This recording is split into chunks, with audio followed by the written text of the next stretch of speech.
ഞാൻ നിങ്ങളുടെ baby. Welcome to my channel babyshajiantony. ഞാൻ ഇന്ന് വന്നിരിക്കുന്നത് നല്ലൊരു ഹെൽത്തി സ്നാക്കുമായിട്ടാണ്. എൻ്റെ ഈ വീഡിയോ ആദ്യമായിട്ട് കാണുന്ന ആരെങ്കിലും ഉണ്ടെങ്കിൽ നിങ്ങളൊന്ന് സബ്സ്ക്രൈബ് ചെയ്യുക, ഫ്രണ്ട്സൊക്കെ ആയിട്ടൊന്ന് ഷെയർ ചെയ്യുക, തൊട്ടടുത്തുള്ള ബെല്ലൈക്കൺ ഒന്ന് പ്രസ് ചെയ്യുക. എല്ലാവരും ഈ ഒരു സ്നാക്ക് ഒന്ന് ട്രൈ ചെയ്യണം. നമുക്കൊന്ന് വീഡിയോയിലേക്ക് പോവാം. നമ്മളിന്ന് ചെയ്യാൻ പോകുന്ന നമ്മളുടെ ഈ ഹെൽത്തി സ്നാക്കിന് ആദ്യം തന്നെ നമുക്ക് വേണ്ടത് മത്തനാണ്. ഏകദേശം ഞാനിവിടെ ഒരു 150 ഗ്രാംസ് ആണ് എടുത്തിരിക്കുന്നത്. നമ്മൾ ഇനി ഇത് തൊലി കളഞ്ഞ് ഇതുപോലെ ചെറിയ കഷ്ണങ്ങളാക്കിയിട്ട് വേണം നമ്മൾ മുറിച്ചെടുക്കാൻ വേണ്ടിയിട്ട്. ശരിക്കും പറഞ്ഞു കഴിഞ്ഞാൽ ഇതിന് വേണ്ടത് നല്ല മൂത്ത് നല്ല മഞ്ഞ കളറുള്ള മത്തനാണ് ശരിക്കും ഇതിന് വേണ്ടത്. പക്ഷെ എനിക്കത് കിട്ടിയില്ല. അപ്പൊ എനിക്ക് കിട്ടിയ മത്തൻ വെച്ചിട്ടാണ് ഇന്നത് ഞാൻ പ്രിപ്പയർ ചെയ്യുന്നത്. ഞാനിത് നന്നായി വാഷ് ചെയ്തിട്ട് വരാം. അത് കഴുകിയെടുത്ത് ഇനി നമ്മളിത് അപ്പച്ചെമ്പില് സ്റ്റീം ചെയ്തിട്ടാണ് വേവിക്കാൻ പോകുന്നത്. ഏകദേശം ഒരു 5 മിനിറ്റോളം ഞാനിത് ആവി കയറ്റിയിരുന്നു. ഇപ്പൊ അത് നന്നായിട്ട് വെന്തിട്ടുണ്ട്. ഇനി നമ്മളത് നല്ലതുപോലെ ഉടച്ചെടുക്കാൻ പോവാണ്. ഇനി നമ്മളിത് ഇവിടെ മാറ്റി വെക്കുകയാണ്. ഇനി ഞാൻ അതിന് വേണ്ടിയുള്ള മാവ് തയ്യാറാക്കാൻ വേണ്ടിയിട്ട് ഏകദേശം ഒരു 200 ഗ്രാംസ് മൈദ എടുത്തിട്ടുണ്ട്. അതിനകത്തേക്ക് 1 ടീസ്പൂൺ ഈസ്റ്റും 1/2 ടീസ്പൂണിനടുത്ത് ഉപ്പും ചേർക്കുകയാണ്. കൂട്ടത്തിലേക്ക് 2 ടേബിൾ സ്പൂൺ സൺഫ്ലവർ ഓയിൽ അതും കൂടെ ചേർക്കുകയാണേ. അതിനകത്തേക്ക് നമ്മൾ നേരത്തെ ആവിയിൽ നന്നായി വേവിച്ചുടച്ചു വെച്ച മത്തനും കൂടെ ചേർത്തിട്ട് നന്നായിട്ട് മിക്സ് ചെയ്തിട്ട് കുഴയ്ക്കാൻ പോവുകയാണ്. ആദ്യം ഈ സ്പൂൺ കൊണ്ട് എല്ലാം കൂടെ ഒന്ന് മിക്സ് ചെയ്തതിന് ശേഷം വീണ്ടും നമ്മൾ കൈ വെച്ചിട്ട് നന്നായിട്ട് കുഴയ്ക്കാൻ പോവുകയാണ്. ഇതിനകത്ത് നമുക്ക് വെള്ളം ചേർക്കേണ്ടതായിട്ട് വരൂല. കാര്യം കറക്റ്റ് അളവിന് തന്നെ നമ്മൾ മത്തനും അതേപോലെ ഈ മൈദയെല്ലാം എടുക്കുകയാണെന്നുണ്ടെങ്കിൽ ആ വേവിച്ച മത്തനും പിന്നെ നമ്മൾ 2 ടേബിൾ സ്പൂൺ അതിനകത്ത് ഓയിൽ ഒഴിച്ചിട്ടുണ്ട്. അത് തന്നെ മതിയാകും. കണ്ടില്ലേ, ഇപ്പൊ നല്ല സോഫ്റ്റ് ആയിട്ടതാ നല്ലതുപോലെ ഞാൻ കുഴച്ചെടുത്തിട്ടുണ്ട്. ഇനി ഞാൻ മാറ്റി വെക്കുകയാണ്. ഇനി അടുത്തായിട്ട് ഇതിലേക്ക് വേണ്ട വേറൊരു ഇൻഗ്രീഡിയന്റ് ആണ് നിലക്കടല, പീനട്ട്. ഇത് ഏകദേശം 100 ഗ്രാം നിലക്കടലയാണ് ഞാൻ എടുത്ത് വെച്ചിരിക്കുന്നത്. ഇത് നന്നായി കഴുകിയെടുത്തതാണ്. ഇനി നമുക്കിതൊന്ന് വറുത്തെടുക്കണം. ഇപ്പൊ കണ്ടില്ലേ, ചെറിയ തീയിലാണ് ഞാനിത് വറുത്തെടുക്കുന്നത്. ഏകദേശം നമുക്കറിയാതെ വറുത്ത് വരുമ്പോ തന്നെ നല്ലൊരു സ്മെല്ല് വരും. ആ സമയത്ത് നമുക്കിത് ഓഫ് ആക്കാം. ഇനി ഇതിന്റെ തൊലി കളഞ്ഞു കൊണ്ടുവരട്ടെ. ഇനി ഇതൊന്ന് മിക്സിയിലൊന്ന് അരയ്ക്കാം. മീൻസ് ഒത്തിരി അങ്ങ് അരിഞ്ഞു പോകണ്ട, ജസ്റ്റ് എന്നാലൊന്ന് ഗ്രൈൻഡ് ചെയ്ത് കൊണ്ടുവരാൻ പോവാണ്. ഞാനത് പൊടിച്ചെടുത്തുകൊണ്ട് വന്നു.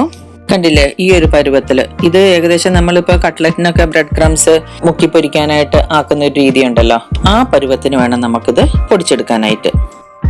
ഇനി നമുക്ക് നമ്മൾ നേരത്തെ കുഴച്ചു വെച്ച ആ ഡൗ എന്തായി നോക്കാം, മാവ് എങ്ങനെയുണ്ടെന്ന് നോക്കാം. ഇപ്പൊ തന്നെ നല്ല സോഫ്റ്റ് ആയിട്ടുണ്ട്.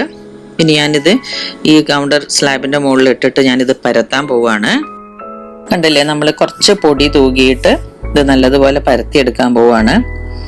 ഇതിനകത്ത് ഞാൻ നേരത്തെ പറഞ്ഞല്ലോ, നമ്മൾ ഒട്ടും വെള്ളം ചേർത്തിട്ടില്ല. നമ്മൾ ആ മത്തൻ ആവിയിൽ വേവിച്ചതും പിന്നെ 2 ടേബിൾ സ്പൂൺ സൺഫ്ലവർ ഓയിൽ മാത്രമേ നമ്മൾ ഇതിൽ യൂസ് ചെയ്തിട്ടുള്ളൂ. നല്ല സോഫ്റ്റ് ആയിട്ട് വന്നിട്ടുണ്ട്. കണ്ടില്ലേ, നമ്മളിപ്പോൾ ഏകദേശം ഞാൻ ഒരുവിധം വലിപ്പത്തിൽ തന്നെ പരത്തിയിട്ടുണ്ട്. ഈ ഒരു തിക്നെസ്സിൽ വേണം നമ്മളിത് പരത്തിയെടുക്കാനായിട്ട്. ഇതിനകത്തേക്ക് നമ്മൾ നേരത്തെ നല്ലപോലെ വറുത്ത് പൊടിച്ചു വെച്ച് പീനട്ടിന്റെ ആ പൗഡർ, അതായത് കപ്പലണ്ടിയുടെ പൊടി നമ്മൾ ഇടുകയാണ്. ഇതേപോലെ എല്ലായിടത്തും ഒരേപോലെ ഫില്ല് ചെയ്ത് കൊടുക്കുക. ഇതിപ്പോ ഒത്തിരി തിക്നെസ്സിൽ വേണമെന്നുള്ളവർക്ക് ഇങ്ങനെ ചെയ്യാൻ, ഇതല്ല അത്ര വേണ്ടാന്നുണ്ടെന്നുണ്ടെങ്കിൽ നിങ്ങൾക്ക് കുറച്ച് മുട്ട എടുക്കണമെന്നില്ല, നിങ്ങളുടെ ഇഷ്ടം പോലെ നിങ്ങൾ സ്പ്രെഡ് ചെയ്ത് കൊടുക്കണം. ഇതിങ്ങനെ മൊത്തം എല്ലായിടത്തും ഒരേപോലെ സ്പ്രെഡ് ചെയ്തതിന് ശേഷം നമ്മളിതാ ഇങ്ങനെ നമ്മൾ ഇത് ഫോൾഡ് ചെയ്ത് കൊടുക്കാൻ പോവാണ്.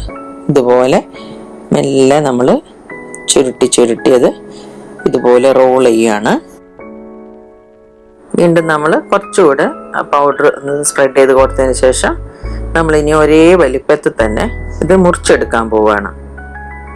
നിങ്ങൾക്ക് എത്ര എണ്ണം വേണമെന്നുള്ളത്, അല്ലെങ്കിൽ നിങ്ങൾക്ക് ഏത് സൈസിൽ വേണമെന്നുള്ള അനുസരിച്ചിട്ട് നിങ്ങൾക്ക് ഇത് മുറിച്ചെടുക്കാം.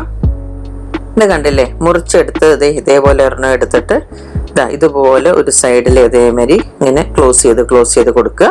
അതേപോലെ തന്നെ ഇപ്പുറത്തെ സൈഡിലും അതേപോലെ തന്നെ നമ്മളത് ക്ലോസ് ചെയ്യാം. ഈ ചെയ്ത പോലെ തന്നെ ബാക്കിയുള്ള എല്ലാം ഇതേപോലെ തന്നെ നമ്മളത് അതിൻ്റെ 2 അരികും ഇങ്ങനെ ക്ലോസ് ചെയ്തിട്ട് എടുക്കുക. നമ്മളിത് ഇതേപോലത്തെ 2 വശവും ഫോൾഡ് ചെയ്ത് വെച്ചത് ഇതുപോലെ ഒന്ന് നന്നായിട്ട് പ്രസ് ചെയ്ത് കൊടുത്തതിന് ശേഷം ഇതേപോലെ ഫ്രണ്ടിലേക്കും അതേമാതിരി മുകളിലേക്കും 2 സൈഡിലേക്കും ഒന്ന് ഫോൾഡ് ചെയ്തെടുക്കുക. എന്നിട്ട് ഈ 2 സൈഡിൽ നിന്ന് ഓപ്പോസിറ്റ് സൈഡിലേക്ക് ഇതേപോലെ 2 പിടിച്ചെടുത്തതിന് ശേഷം കണ്ടോ, ഇങ്ങനെ പ്രസ് ചെയ്യുമ്പോൾ ശരിക്കും നല്ല റൗണ്ട് ഷേപ്പ് തന്നെ നമുക്ക് കിട്ടും. ഇനി നമ്മൾക്ക് കറുത്തതും വെളുത്തതും ആയിട്ടുള്ള എള്ള് കുറച്ച് ആവശ്യമുണ്ട്. അത് രണ്ടും കൂടെ ഞാൻ ഓരോ ടേബിൾ സ്പൂൺ വീതം എടുത്തിട്ടുണ്ട്. രണ്ടും കൂടെ ഞാൻ അത് നല്ലതുപോലെ മിക്സ് ചെയ്തു. ഇനി നമ്മൾ ഓരോന്നാക്കി തയ്യാറാക്കി വെച്ചിരിക്കുന്ന ഇതെടുത്ത് കുറച്ച് വാട്ടർ ബ്രഷ് ചെയ്തതിന് ശേഷം രണ്ട് സൈഡും തിരിച്ചും മറിച്ചും ഇതുപോലെ ഈ എള്ളിനകത്ത് മുക്കി കൊടുക്കുക. ഇതുപോലെ തന്നെ ബാക്കി എല്ലാം ഇതേപോലെ ഞാൻ ഈ എള്ളിനകത്ത് മുക്കിയെടുക്കാൻ പോവാണ്.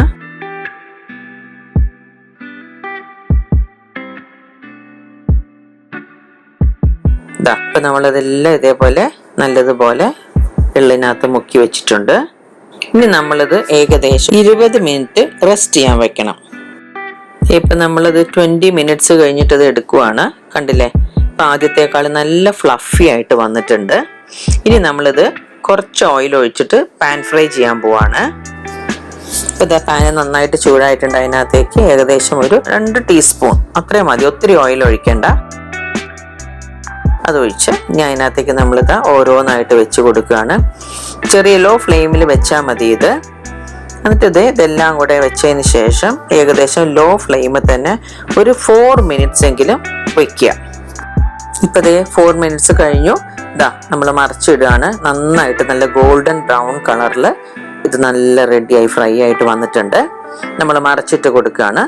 എല്ലാം മറിച്ചിട്ട് കഴിഞ്ഞതിന് ശേഷം വീണ്ടും നമ്മൾ ഒരു 4 മിനിറ്റ്സും കൂടെ നമ്മൾ ലോ ഫ്ലെയിമിൽ വെച്ചിട്ട് ഇത് അടച്ചു വെച്ച് വേവിക്കുകയാണ്. ഇപ്പോഴത്തെ സൈഡും ഇതേപോലെ തന്നെ 4 മിനിറ്റ്സ് ഞാൻ ലോ ഫ്ലെയിമിൽ വേവിച്ചെടുത്തിട്ടുണ്ട്. കണ്ടില്ലേ, ഇനി ഞാനിത് സെർവിങ് പ്ലേറ്റിലേക്ക് മാറ്റാൻ പോവുകയാണ്. ഫ്രണ്ട്സ്, നമ്മുടെ അടിപൊളി പീനട്ട് പമ്പ് റെഡി ആയിട്ടുണ്ട്. ഇന്ന് ഏതായാലും ഈ ഷൂട്ട് എടുത്തുകൊണ്ടിരിക്കുന്ന സമയത്താണ് അൺഎക്സ്പെക്റ്റഡ് ആയിട്ട് എൻ്റെ യങ്ങർ സിസ്റ്റർ എല്ലാവരും കൂടെ വന്നത്, കസിൻസ് എല്ലാവരും കൂടി. ഇന്ന് ടേസ്റ്റ് ചെയ്യുന്നവരാണ്. ഞാൻ ഇനി അടുത്തൊരു വീഡിയോ ആയിട്ട് വരുന്നവരെയും ബൈ ബൈ ഫ്രണ്ട്സ്.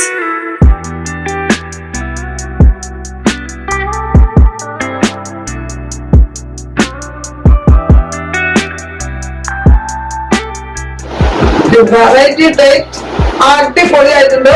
എല്ലാവരും ഒന്ന് ട്രൈ ചെയ്യാം. സൂപ്പർ.